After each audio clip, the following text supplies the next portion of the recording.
most of all, we thank you, Twin. You know, we celebrate you. We came today and find it no fault to celebrate your time on this planet and what you've done for Wilmington. So, you know, growing up, I remember there was a saying that they used to say, give me my flowers, you know, now. And us young people, and the season folks, because we wasn't going to use the word. We wasn't going to use that word. You know, us young people, especially me, when I look back, when I created DETV, it was to show us as people, as black people, as people in the community doing good when media said we wasn't.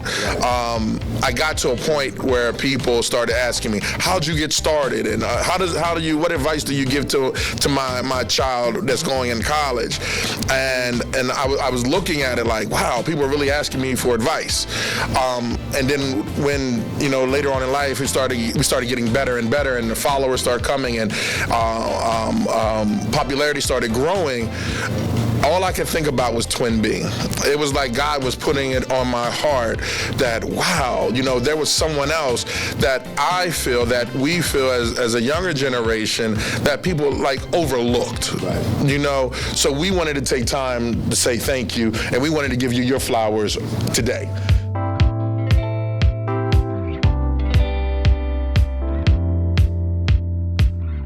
So what I want to do is give a moment of reflection. You know, one thing I don't like about funerals is they talk about what he used to do and they leave it out on a sour note. This is a celebration, and what I want to do is Bishop Weeks, Bishop Morton, and then Yesenia and Parker, people that came from his program, his workshop. Can you just give a moment of reflection of what you remember, what you love about this man when he first started? Bishop Morton? This is a great, I'll say it, plum-pleasing pleasure to help Twin be celebrated. You know, Twin and I, if you've seen the other interview, Twin and I go back a long way. We go all the way back to when the studio was in Newark. And, you know, it was a place that the rain kind of fell in. You know, the ceiling wasn't too cool, and the rain would pour in. And I remember one time having on some baptism boots to wade in the water while we tried to bring the scheduled TV programming on. Twin, you have been one that my grandfather used to always say, stand your ground. And you have stood your ground. Haven't always, it hasn't been easy, but you've stood your ground, and now I know what your secret is. And that is peeping through them shades. That's what your secret is, because folk don't know what you're thinking. They don't know what you're getting ready to say, none of that. But I commend you and I congratulate you. Those roses that they gave you is not enough. We could never give you what you deserve. You've stood your ground, you've been kind, you've been considerate, all of those things. And we thank you for it. And may you live, because you know, a lot of people lost count at every birthday. But I know that it's been at least 100. When I get an opportunity to talk about Twinby, I like to talk about his heart. And going so that everybody understands, he's a great leader, we know that. He has, over the years, led many efforts in our community, feeding thousands, working from early in the morning to late at night on a particular Thanksgiving or Christmas Eve, and then the months before all of that in the planning and preparation. Not for pay, not for just so that somebody can be happy and well fed. But my experience was that I was a new pastor in town, less than a year. I was on a mission trip in the Caribbean when I got word that fire had struck my apartment and burned us out. I came back home and found that everything had been destroyed, and some can, I guess, understand the experience. You're starting a church, everything's on the line, and all of a sudden everything is gone. And the adversary would want you to question God, but I told the Lord on the plane coming back home, Lord, if the adversary is expecting me to be upset about this, he got to come a little. This is not going to do that. And what I found out by the time I hit the ground was that two individuals, a Reverend Twinbee Brown, who I did not know, a Sister Linda Henry, who I did not know, got together, and they were putting together a concert for my benefit. And I said, wow, some people who do not know me just heard about this new pastor in town being burnt out, and the church was packed. They received a great offering and was able to turn it over to me on that day. That helped me out greatly. And that is some 39 years ago, and I haven't forgotten it. And I want to always be able to honor both Twinbee and Linda Henry, and I bring their names up because I was able to see their heart and know who they are. And while he's yet alive, this is a great opportunity. While he can hear it, I just want to know how much I love him, I appreciate him, and I'll tell him, keep on. I think this is probably the 100th birthday celebration that I've been in to say it. But if 101 and 102 come, I'll be saying it at those, and we will continue to say it. When I went to Morgan State University to pursue this degree in broadcast journalism, one thing that he taught me was the importance of giving back to the community. And someone mentioned earlier about starting in Newark. When it started for me, it was with Comcast CN8 off of Route 13 across the cemetery. And I would go there every single Sunday. And for 10 years, I dedicated my life, my service to Channel 28 through Dr. Benjamin Twinbee Brown. And his just commitment to this community really birthed the community service within me, and learning that when you get to a certain level, you always have to give back. So in life, they always say you have to have a mentor. And for me, Dr. Benjamin Twinbee Brown has been that mentor in my life. My first interview as a teenager was with former Vice President Joe Biden. And who would have known then, right? So it just goes to show the importance of connecting with people in our community, giving back to them, and just learning how to pave the way for others through his equipment that he was able to, I would say, lease at the Police Athletic League when I was their public relations director there. I was able to take my college books and teach those kids at the PAL to show them, these inner city youth, that it is an opportunity for you to go to school. A lot of them don't think about college. They just want to finish high school and that's it. But Twinbee showed me that you have to step up and you have to be able to reach out to someone else and help them and help them to understand that everything is possible for them just like it is for us. So I was able to teach at the PAL, I was able to teach at the William Hicks Anderson Community Center, and this is really all about you, and I wanted to just show just a glimpse about what you've been able to do in my life and what you continue to do in my life. He checks in on me all the time. My mom and dad always ask about him. It's so funny everybody's talking about his age because they want to know how old he is too.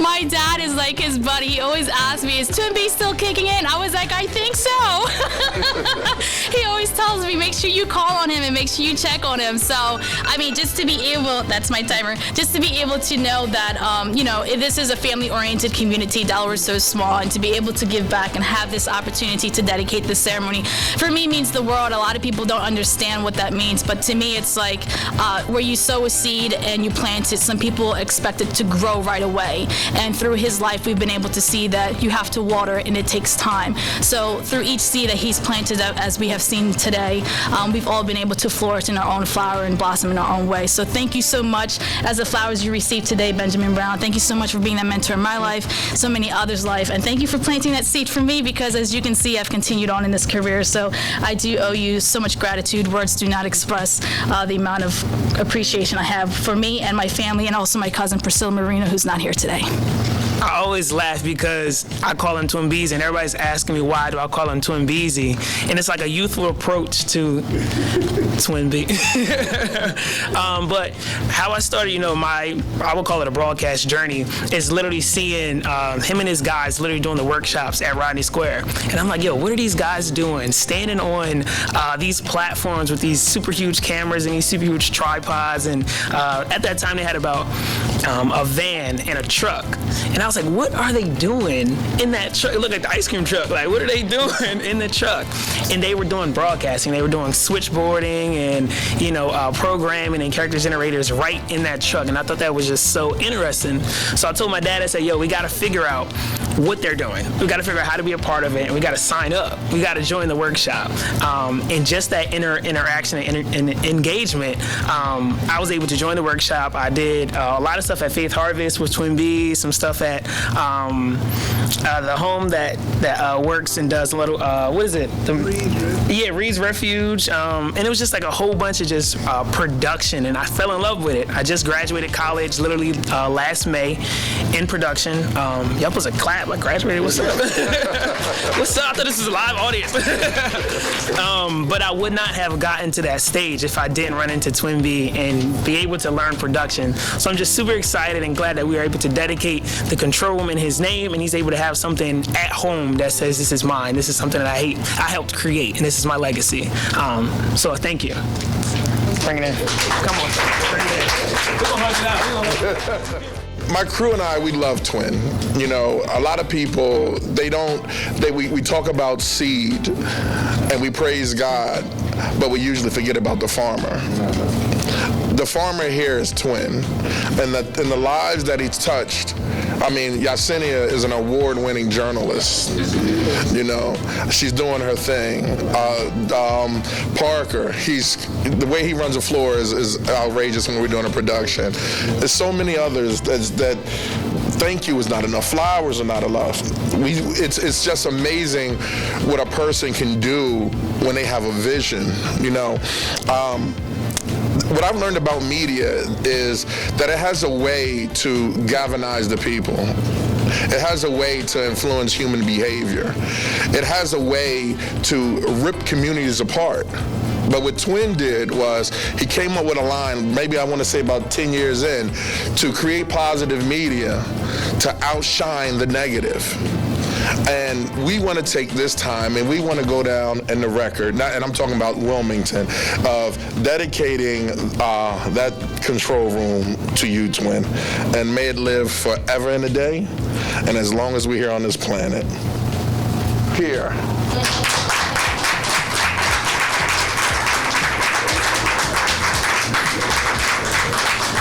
Whose dedication and endless service that introduced Wilmington to media. Twin, we love you. It's hard for me to even try to explain how grateful I am, because it was nothing but the Lord that have brought me this far. Trials and tribulations and all of that, I never let get in my way. And for those of you who know me, know that I don't give up. I'll give out before I give up. So I just want to thank everybody for everything that you've done, everything that you're doing. And I want to thank Mr. and Mrs. Ivan Thomas for what they have done. I've helped a lot of people, from feeding them and housing them and you name it. I've supported it. But for them to take time out to say to me that they appreciate what I've done and want to show me by what they have done means more than I can stand here and say today. So I just want you to know that conversation that I had with you, I've talked to many people about many things, but it was one that I will always remember as long as I live. I just want to tell you that. I've been knowing you a long time, we've worked together and all, but when you called me that day, it was something about that conversation, it was something about the phone call, something about the way you greeted me when I came here that I will never forget as long as I live. I want you to pray for my daughter. She's somewhere on her way from Pennsylvania here. And she's on her way here. I don't know what happened, but I want you to pray for her. It's a carload of them somewhere. So, but I want to thank God for you, Mrs. Thomas. I met you. I hadn't met you, but I met you here working. And the hospitality that you showed me, I want you to know I appreciate it so very much. To this community, since the announcement was made what was going to happen, I have heard from people all over this community, from all different races and all, congratulating me on what I've done and congratulating me for being back on TV. This morning, the dentist, the technician here, played the testimonies. I have some testimonies that I've kept over the years, and he played the testimonies, and my phone started ringing, and it hadn't started ringing until I got here to the studio, on people congratulating me and people being amazed over what I've done. I want to close these remarks. We have, I think I saw the workshop people from Chester here. Am I right? I want you to stand up. This is a group that, this is the newest group that I've started working with just about a few weeks ago. They came to me and said they needed some guidance and some directions, and Donnie Thomas, some of you know him, he was with me about 20 years. He's in Las Vegas now, and he started this group, and they need some direction, so I'm working with them now. And I just wanted to let you know that I appreciate you all coming to show your support to me. And I would like for one of you to say something at the end of my conversation. All right?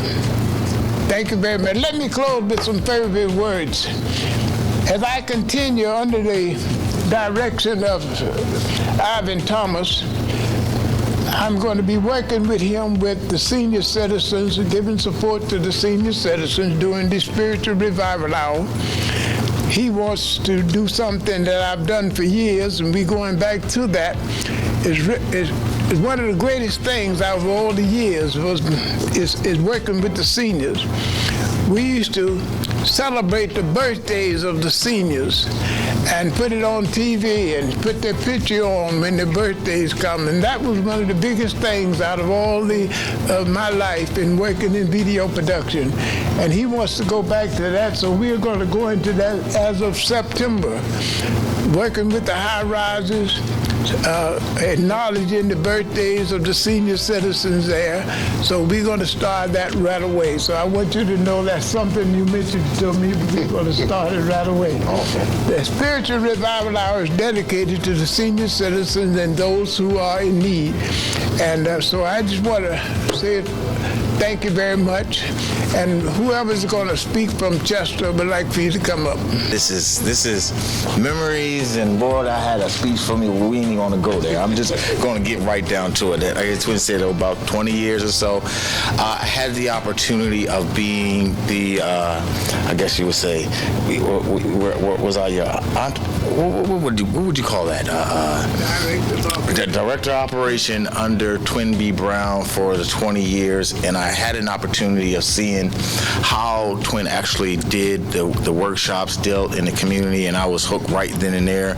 I was right there with him, moving from studio to studio. I was right there with him, teaching the classes and the workshop. And what I actually did was I saw what Twin was doing, and I wanted to take it in the next generation.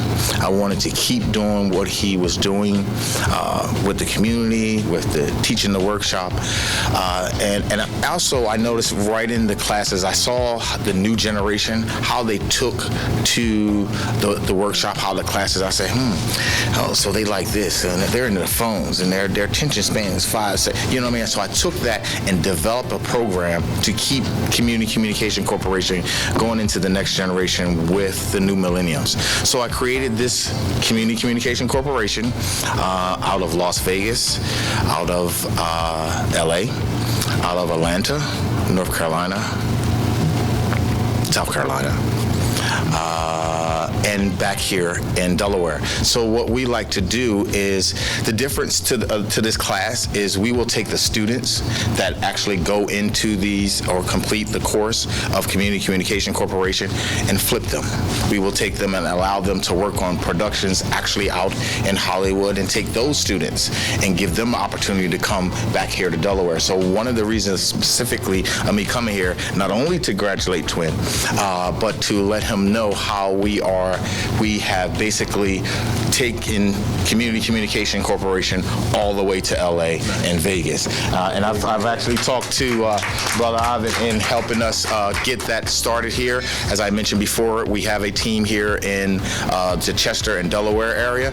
It will be under Twin B. Brown, and we will be working with the station here to get that program and the program content on the air. We're really starting with women empowerment. That is our main production, but we are definitely using students. And again, this is all coming from Twin. I could sit up here and talk all day, because as I sit here, it's like, hey, I remember you. I remember that. I've had a hand in working with liaison. That's what it is. That's a liaison. Working with Twin and working with all the students. But yes, as well, I wanted to mention Marvin. I've been in contact with Marvin. Marvin also was one of the main people who was there and working things out. He and I also are working together, and he couldn't make it out here, so I just want to say, Marvin, give his appreciation and thanks to you for all of the workshop, and he and I have been working together to put this program to see Twin B. Brown, Community Communication Corporation, go in the next generation with the new millennium. So thank you, Twin. I really appreciate the opportunity.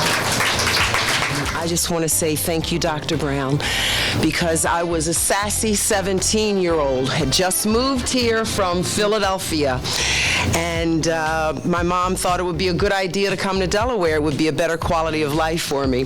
And so one day Twin was at some sort of a park thingy doing something, and I, just being who I am, walked up behind him and said, I can do better than her, okay? And Twin kind of turned and looked around like, who said that? And he saw me, and I said, I can do better. And he told me what it was that he was promoting at this park event and handed me the microphone. Why did he do that? I spent the next 15, 20 years working in radio and just broadcast journalism, applied for several jobs in television, but they would not take me because I had a crooked mouth. And they said, you won't look right with a crooked mouth. No one's going to watch a broadcast with a crooked mouth. You're a bad anchor. You can't do it. So I decided to give up. And I ran into Twin. And Twin said something to me that once again changed my life. He said, it's okay if you have a crooked mouth, as long as the stories that you're telling are the truth. I never forgot that, and I then went on to become a high school teacher and teach media journalism to young students, because I felt that was the next generation. So if it weren't for you, Twin, I wouldn't be who I am today. And thank you for taking a chance on a sassy, defiant 17-year-old, because it turned out pretty well. Right. Thank you. All right, everyone, thank you again for coming and spending your precious time and space with us. in honor of my main man here. If you want to leave any gifts, leave a pillow and some bedding for him because he ain't ever going home.